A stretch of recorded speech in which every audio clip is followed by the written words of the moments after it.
Dodge City and in the territory on west, there's just one way to handle the killers and the spoilers, and that's with a U.S. Marshal and the smell of Gunsmoke.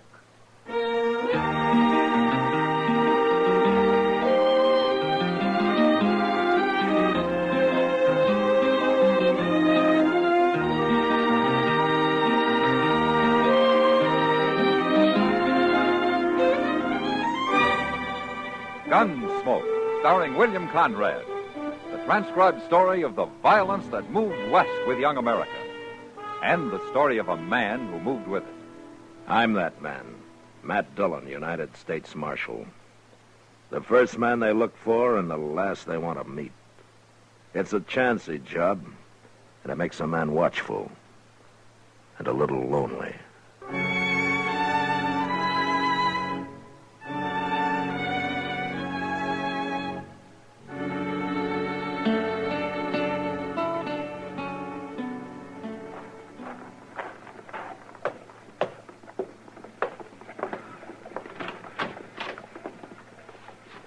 Is this the Marshal's office? Yeah, come in, stranger. You're Marshal Dillon? I am. My name's Egan Marshal. Emmett Egan. I'm glad to know you. This is Chester Proudfoot. How do you do? Hello. The purpose of my visit may surprise you, Marshal. Well, if it doesn't mean trouble, it sure will. I've just deposited $50,000 in the bank here. Huh? That's a lot of money, Egan. Well, it's taken me ever since the war to earn it. I've been up in Chicago, Marshal, running cattle auctions for a man named Swift, but I'm through with that now. No? I want to try something new. Marshal, I don't intend any insult. But if you need money, name your price. I'm afraid I don't follow you, Egan. I want your job. What? I want to be Marshal here. All right, say it out, Egan. I'm serious, Marshal. There are no tricks to this. I've been to Washington, and the War Department's endorsed my application, but they tell me there are no openings, so I came to Dodge.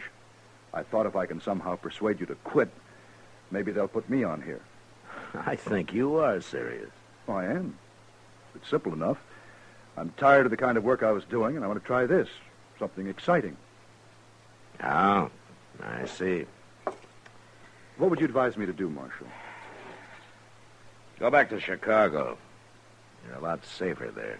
You think I'm not qualified to be a lawman? Well, you're wearing a gun. Well, I'm accustomed to authority, Marshal. I was a major under General McClellan. Took my first bullet in the Chickahominy in '62. I see. Is this your first trip to the frontier, Mr. Egan? It was my first since '67. Uh-huh. Well, I still advise you to go back to Chicago. No, Marshal. All right, Mr. Egan, you want this job so bad, you can have it, as far as I'm concerned. Now, Mr. Dillon. There's very little money in it and absolutely no thanks.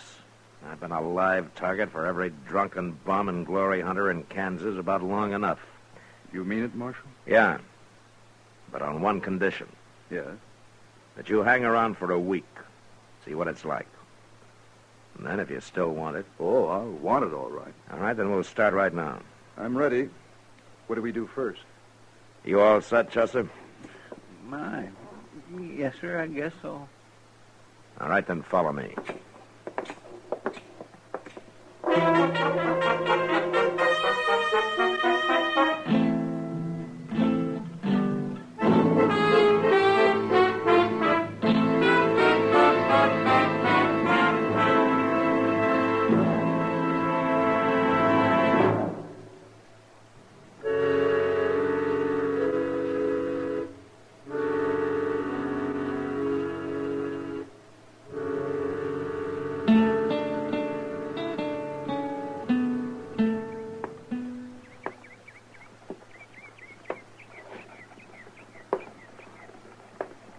My gracious, why don't you sit down and rest a spell, Mr. Egan? No, thanks. You're going to wear himself out walking up and down that way. Yeah. You got a match, Chester. Cigarette. Here. Oh, thanks.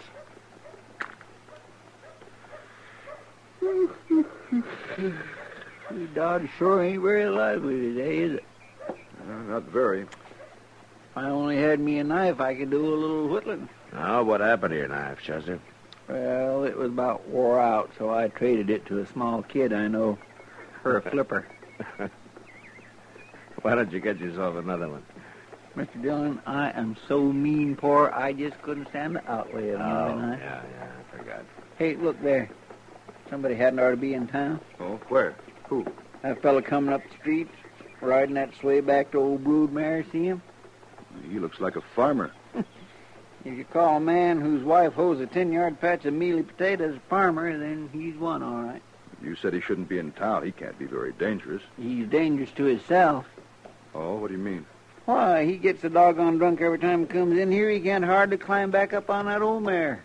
And when he does, he usually falls off summers before he gets home and lays out there on the prairie all night like a dead man. It's a pure wonder he ain't been ate by something. Oh, Marshal, we've been hanging around this porch for 3 hours. I'm beginning to feel like a bum myself. Now, that's part of the job, Egan. Keeping an eye on things, we call it. Keeping an eye on things? You and Chester both are fighting to stay awake. Are you calling it quits, Egan? Oh, no. Of course not. Well, then let's go get a cup of coffee, huh? It'll be dark soon, and we can start making the rounds.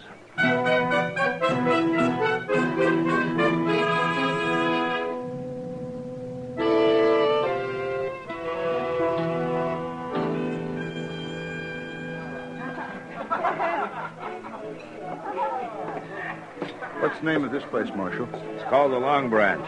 Oh, here comes somebody you ought to know. Evening, Matt. Oh, Kitty. How long you been sitting here? No, not long. Kitty, this is Emmett Egan. How do you do, Miss Kitty? Mr. Egan? Why don't you sit down? Uh-huh. I hear you may be our new marshal. What? Now, how in the world... Well, Chester was in a while ago. It's true, isn't it? Well, it isn't exactly settled yet, Miss Kitty. But you want the job. Yes? Why? Well, let's say I was bored with what I was doing. Sure. That's happened to a lot of ex-soldiers. They can't stand peacetime. Me in particular, I guess. Why don't you re-enlist? The cavalry keeps busy out here. I tried that, Miss Kitty. You did? Back in 67. 67? Mm-hmm. Oh, yeah. The Cheyenne and the Sioux were real active that year, weren't they? Yes, they were, but not where the cavalry was. Wait a minute. Were you with General Hancock? That's right, Marshal. We took to the field for 4 months. We marched and counter-marched all over this country, and then we returned to Fort Harker. Well, what was wrong with that? Well, all we did was burn one empty village, kill 2 young Cheyenne braves, both of whom we later found out were friendly.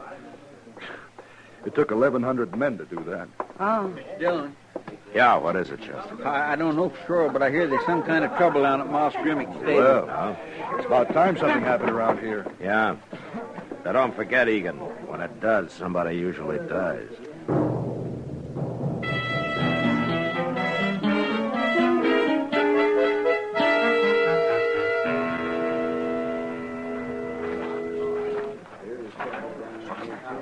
What's the trouble here, men?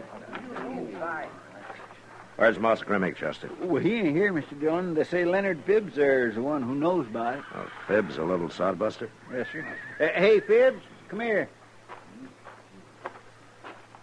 What's going on here, Phibbs? Inside, Marshal. Back there in the stall. Oh, what's back there?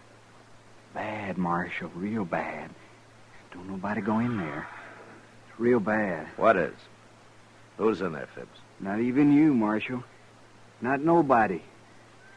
Leave him alone, I'm warning you. Oh, he ain't got good sense, Mr. Dillon. No use talking to him. It's real bad in there. Yeah, something's got him scared half to death. I'm going to go take a look. You stay here, Chester. I'm going with you, Marshal. Look, Egan, I don't know what's in there. It could be a crazy man with a gun looking for blood. It could be anything. Action is what I came here for, Marshal, and you said I could hang around. All right. But you get out of the way if there's any shooting. I'm not entirely a novice with a gun, Marshal. No, but you're not a professional either. Now stay at least 10 paces behind me. Right.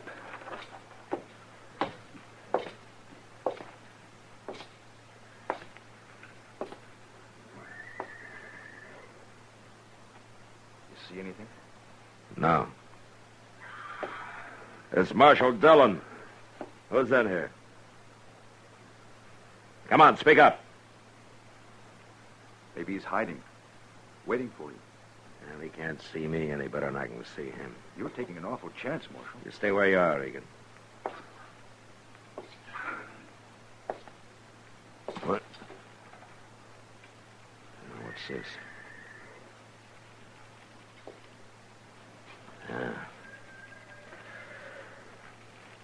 Chester, bring a lantern. All right, Egan. What is it, Marshal? Nothing we have to kill. What do you mean? You'll see when Chester brings the light. Oh, he's coming. What have you found, Mr. Dillon? Hold the lantern over here, Chester. Yes, sir, will.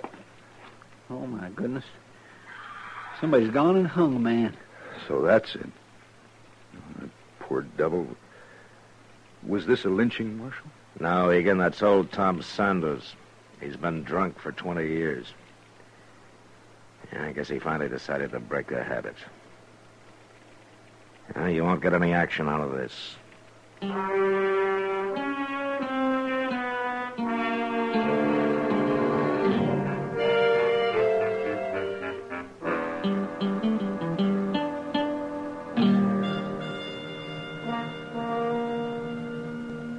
Well, Egan, it's been nearly a week. Enough excitement for you? I must admit, Marshal, it's not quite what I'd expected. Somehow the idea Marshal was always busy, doing things. You mean gunfighting? I've told you I don't think gunfighting's necessary. Yeah, I remember. Any man accustomed to command should be able to control these Dodge City ruffians without much trouble. I only draw my gun as a last resort, Egan. And besides, you haven't seen any of these men in action yet. I still want the job, Marshal. Yeah, I know.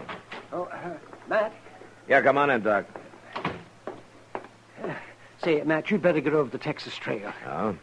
You know those fellas Gear and Bozeman? Yeah, I know him. Well, they've got that poor little Leonard Phibbs at the bar there, and they're trying to make him pay for their drinks.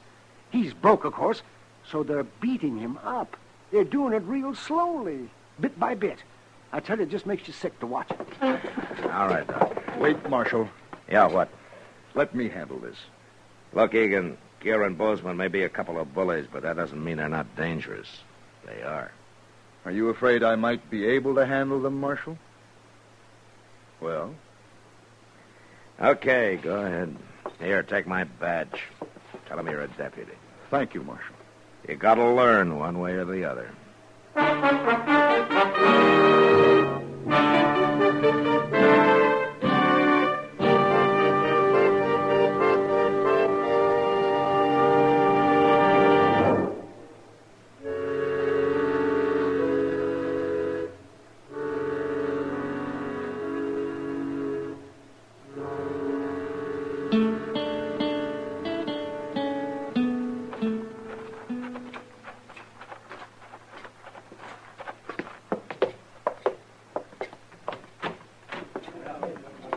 Come on, Chester. I knew you wouldn't leave Mr. Egan all alone. Nobody will look for us coming in the back door. And let's move a little closer. Egan's facing him, Mr. Dillon. Yeah. Oh, look at poor little Phibbs. They got him all bloody. What makes you think you can do this to a man? Is there no law where you come from? We come from Dodge, Mr. Deputy. Where do you come from? Are you Bozeman or Gear? I'm Bozeman, Mr. Deputy. I'm the one who generally does the talking, but we both do the fighting. You're out of order, Bozeman. What's that? I said you're out of order. I will not tolerate your insolence. I'm not sure, Mr. Deputy. But are you saying you don't like us? That's enough. You and Gear will turn and face the bar while I take your guns. You're the most doggone foolish man I ever saw, Mr. Deputy. Do as I say. Why? Because you're wearing a badge? That's reason enough? Now, Mr. Deputy, that may be reason enough for There'll you. be no shooting. I'm ordering you to face the bar. I guess there's no use talking to you, Mr. Deputy. I'll take him along here. He's going Hold it, Bozeman! All right, that's enough.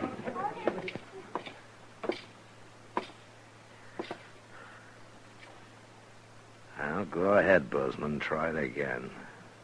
Now, wait, Marshal. You knew he couldn't handle a gun. You know I can. Is that it? Your gun against two of us? Quit talking, Bozeman. Don't try it, Gear. All right, then do as my deputy told you. Face the bar. Sure, Marshal.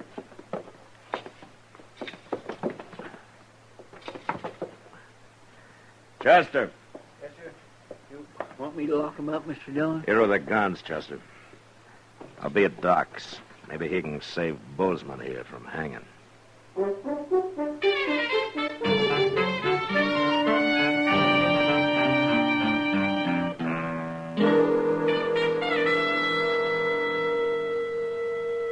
Yeah, it's getting light out, Doc.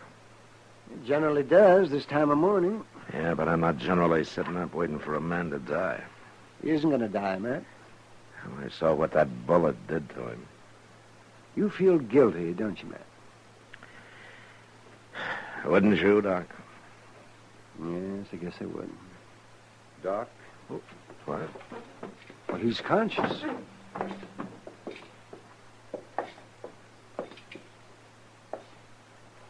Oh. How do you feel, Egan? Pretty fair, Doc. I've been lying here, listening to you talk. Well, you mean you've been conscious for some time? Half hour, maybe. I wanted to get my head clear. Well, a few weeks in bed, and it'll be clear enough. I guess I was lucky. If that bullet had gone 1 inch to the left, you'd have died on the floor, Egan. You were lucky, all right. God protects fools and drunkards, isn't it? Marshal Dillon, Yeah. I heard you saying you felt guilty about this. It wasn't your fault. Well, I should have known what had happened. But I heard you telling Doc how it happened. You faced them the same way I did. They didn't shoot you. It's a little different with me, Egan. How? This is my profession. Well, I've handled enough men to be professional. Egan, why do you think Bozeman did what I told him to do? Because he knew you'd shoot if he didn't? He not only knew I'd shoot, he knew I'd kill him. He knows I can handle a gun pretty well.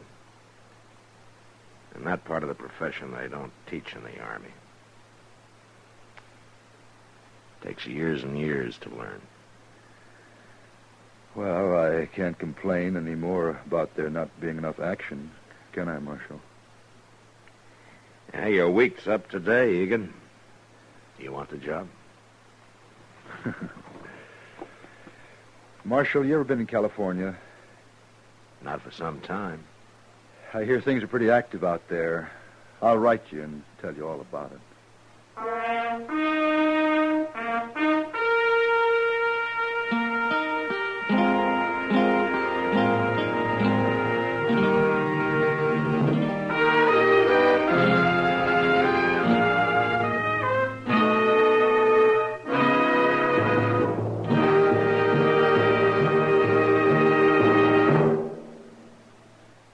You know, there were a lot of ways for death to come to a man on the frontier.